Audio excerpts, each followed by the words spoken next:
Ladies and gentlemen, the 2025 ZR1 first order cycle has become a big mess.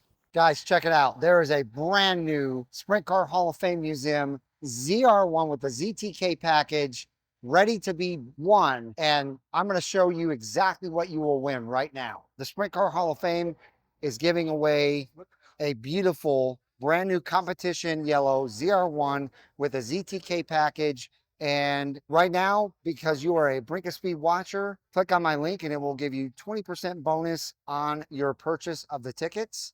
This is the cutout car that I'm showing you right now.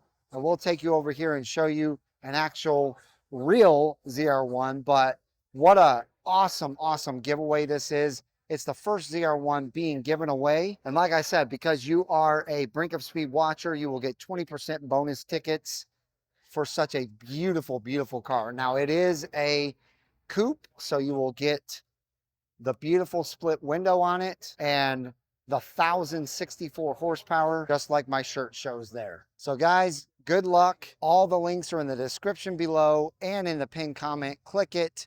And ladies and gentlemen, I cannot wait to see who wins the new ZR1. Hello everyone and welcome back to Brink of Speed. Today I'm going to get into this full article from the Mid-Engine Corvette forum about the ZR1 and the big mess that GM has put this car in, along with the dealers and the customers. But real quick before we get into it, please do me a huge favor, smash that thumbs up button and the subscribe button, and let's get going. So like I said, we just had some interesting news from the Mid-Engine Corvette forum about the ZR1 allocations that were released on the 13th of this month. And right now, it sure doesn't sound like good news. But maybe there's a silver lining to this in the end. But we will just have to wait and see.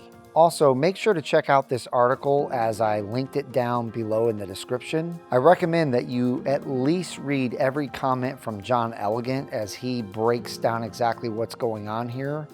But you really should read everyone's comments. It will help you understand all that has taken place in the last few days with this ZR1 debacle. Okay, and first let me start by saying thank you to everyone for your kind words, thoughts, and prayers. I am feeling better and on my way to a full recovery. So thank you so much. You guys are the best community ever. Okay, now if you haven't seen my video about GM's bad ZR1 news, I let everyone know that the ZTK Carbon Aero wasn't going to be available for at least the first ZR1 allocation cycle. This was a huge disappointment for a lot of people who were first on their dealer's list and only wanted the car with this package on it. Now, for those of you not familiar with what ZTK is, it's the big, huge high wing in the rear. It's the carbon fiber aero piece that goes on the front hood, and then also the carbon fiber front splitter, side rockers, and the dive planes. So that's what the ZTK package consists of. And if you want that, you want it from the factory, because then when you go to resell your car, that helps the resale value a lot more. Now also keep in mind and remember that I've always said that I thought GM should have waited to bring the ZR1 out until they had all their ducks in a row, and that they should have pushed it to 2026 to make sure that this was the case. I mean, this is the king. This is their top dog model, at least until the Zora comes out. But the ZR1 is usually it. It's also the first Corvette to easily reach and exceed the $200,000 mark. And some of these builds are going to run $230,000 plus. So you would imagine that they would want everything to be as perfect as they can make it before they open up ordering on this car. Unfortunately though, that hasn't been the case at all. Now with that said, most ZR1 allocations given out on the 13th were in a holding pattern between 2000 status and 2095 status. Some had even reached 3000 status, but only a few. And now those are being moved back to a status somewhere in the 2000s. There's even an insider off the record not ruling out all these ZR1s going back to 1100 status as a complete do-over. Heck, there are even people reporting their cars had TPW dates given from Shane at the museum, and he had to call them back and let them know their status went back to somewhere in the 2000s. So what does this all mean for you and the rest of you out there that were able to grab an allocation that day on the 13th? And why are they being held up? This could mean a few different things and have multiple outcomes, good or bad. There's talk that GM is holding things up to see if they can get some carbon fiber aero to start building ZTK cars after all. This has not been confirmed, but suspected by those that are in the know. If this in fact turned out to be the reason for GM's hold, it could be good and bad. It would definitely be good for those people who have the allocation and really wanted ZTK but decided to settle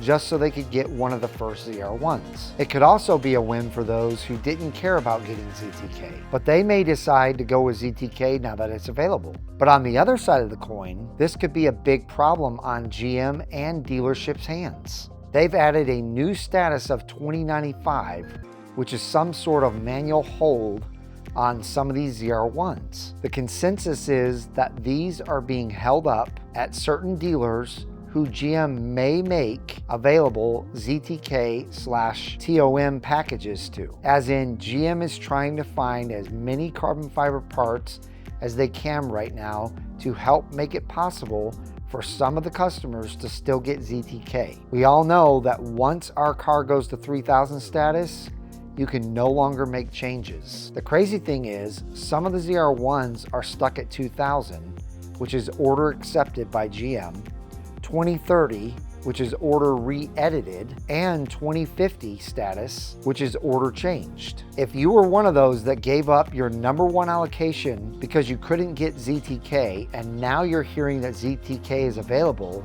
you're more than likely going to be pretty upset.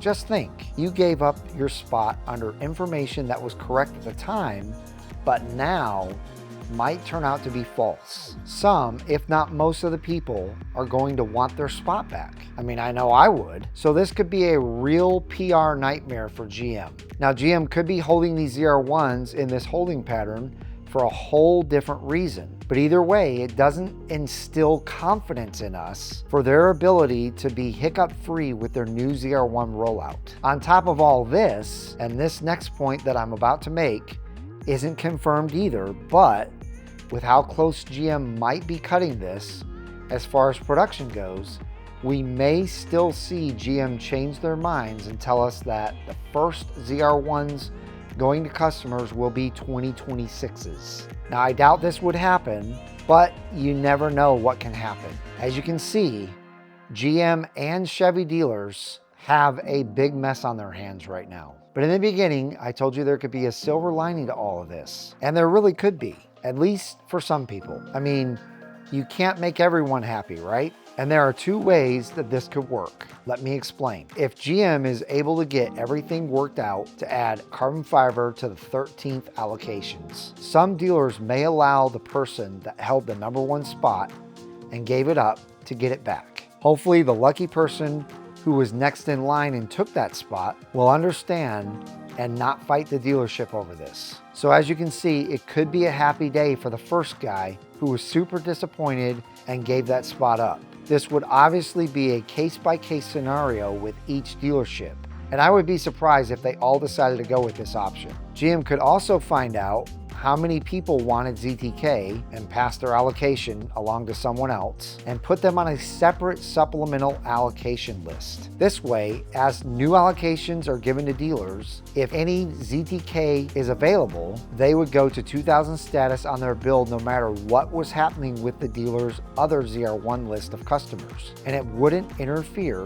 with that list being built as well. I know this is all confusing, but right now, things are definitely a mess with the first ZR1 dealer order submission process. Now, if GM decides to push the ZR1 back to a 2026 model, ordering would start all over again, which would mean that dealers could more easily switch the guy that gave up his allocation back to the front of the line. It would also give GM a few more months to get carbon fiber parts together for the ZTK, and hopefully carbon fiber wheels as well. All in all, I think this would be the best case scenario and would make more sense to ensure no major hiccups with their King ZR1. It would also make the customers much happier knowing that they would be able to get exactly what they want. So that's the second way to see a silver lining to all of this. But what do you think about all this news? What's your vote in all of this? I mean, I get why people want what they want, especially with how much it costs now. Just think, when you order a Ferrari, you expect to get what you ordered and not have to compromise at all. The same should be true for the ZR1. GM has made a royal mess of this and definitely need to clean it up. I believe this should be publicly stated with a plan of action to prevent this from ever happening again. But we shall see if that takes place or not. Most think they will do everything behind the scenes with their dealers. Either way, they have to save face on this ZR1. So again, what do you guys think? Leave me comments down below. Let me know how this has affected your ZR1 order. Let me know if you have hopes that you're going to get the ZTK package now.